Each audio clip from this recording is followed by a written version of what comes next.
मित्रों, आज हम इस कलयुग में घटित 10 ऐसी कथाएं आपके लिए संग्रहित करके लाए हैं, जिन्हें देखने और जानने के बाद आपको भी ये यकीन हो जाएगा कि भले ही इस घोर कलयुग में पाप अपने पैर तेजी से पसारता जा रहा हो, लेकिन आज भी सच्चे मन से कोई भक्त अपने इष्ट देव की भक्ति करता है तो परमपिता परमेश्वर किसी न किसी रूप में अपने भक्त की रक्षा एवं मदद अवश्य करते हैं। ये कथाएं हमें सिखाती हैं कि आज भी कोई ऐसी शक्ति अवश्य है जिसके हाथों में हम सभी की डोर है, अर्थात वही सर्वशक्तिमान है।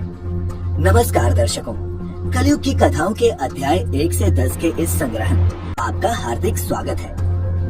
अध्याय 3। देश भर में भगवान महादेव के कई प्रसिद्ध मंदिर स्थापित हैं, जिनसे जुड़ी कई रोचक कथाएं भी सुनने को मिलती है। भोले भंडारी का ऐसा ही एक मंदिर बिहार के मधुबनी जिले के भवानीपुर गांव में स्थित है, जो उगना महादेव व उग्रनाथ मंदिर के नाम से काफी प्रसिद्ध है।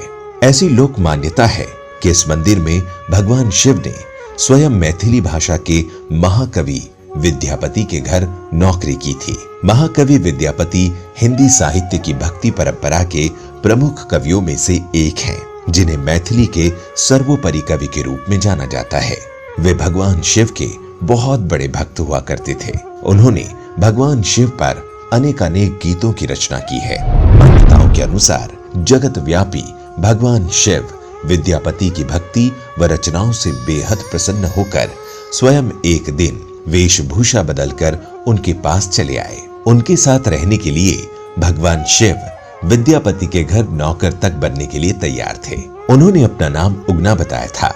दरअसल कवि विद्यापति आर्थिक रूप से सबल नहीं थे, इसीलिए उन्होंने उगना यानी भगवान शिव को नौकरी पर रखने से पहले मना कर दिया था, मगर फिर शिवजी के कहने पर ही सिर्फ 2 वक्त के भोजन पर उन्हें रखने के लिए विद्यापति तैयार हो गए थे। ऐसी कथा है, जब एक दिन विद्यापति राजा के दरबार में जा रहे थे तो तेज गर्मी व धूप से विद्यापति का गला सूखने लगा, मगर आसपास जल नहीं था। इस पर साथ चल रहे विद्यापति ने उगना यानी शिवजी से जल लाने के लिए कहा।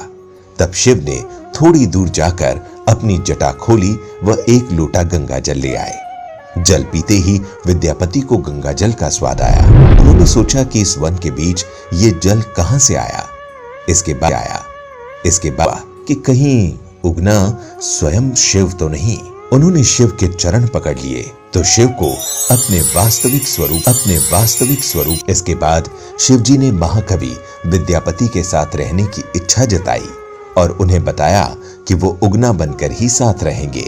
उनके वास्तविक रूप का किसी को भी पता न चलना चाहिए। इस पर विद्यापति ने भगवान शिव की सारी बातें मान ली, लेकिन एक दिन उगना द्वारा किसी गलती पर कवि की पत्नी शिवजी को चूल्हे की जलती हुई लकड़ी से पीटने लग गई। उसी समय विद्यापति वहां आ गए और उनके मुख से निकल गया कि ये तो साक्षात भगवान शिव हैं और तुम इन्हें मार रही हो।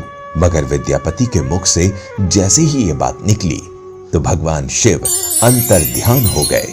इसके बाद अपनी भूल पर पछताते हुए कवि विद्यापति वनों में शिवजी को खोजने लगे। अपने प्रिय भक्त की ऐसी दशा देखकर भगवान उनके समक्ष प्रकट हुए और उन्हें समझाया कि मैं अब तुम्हारे साथ नहीं रह सकता, परंतु उगना के रूप में जो तुम्हारे साथ रहा उसके प्रतीक चिन्ह के रूप में अब मैं शिवलिंग के रूप में तुम्हारे पास विराजमान रहूंगा। इसके बाद से ही उस स्थान पर स्वयं भू शिवलिंग प्रकट हो गया।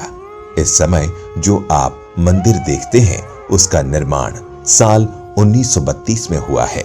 इसके अलावा बताया जाता है कि 1934 के भूकंप में मंदिर को कोई भी नुकसान नहीं आया था। हालांकि आज मंदिर का परिसर काफी भव्य बना दिया गया है। अगर मौका लगे तो आप भी उगना महादेव मंदिर जाकर भगवान भोलेनाथ के दर्शन जरूर कीजिएगा।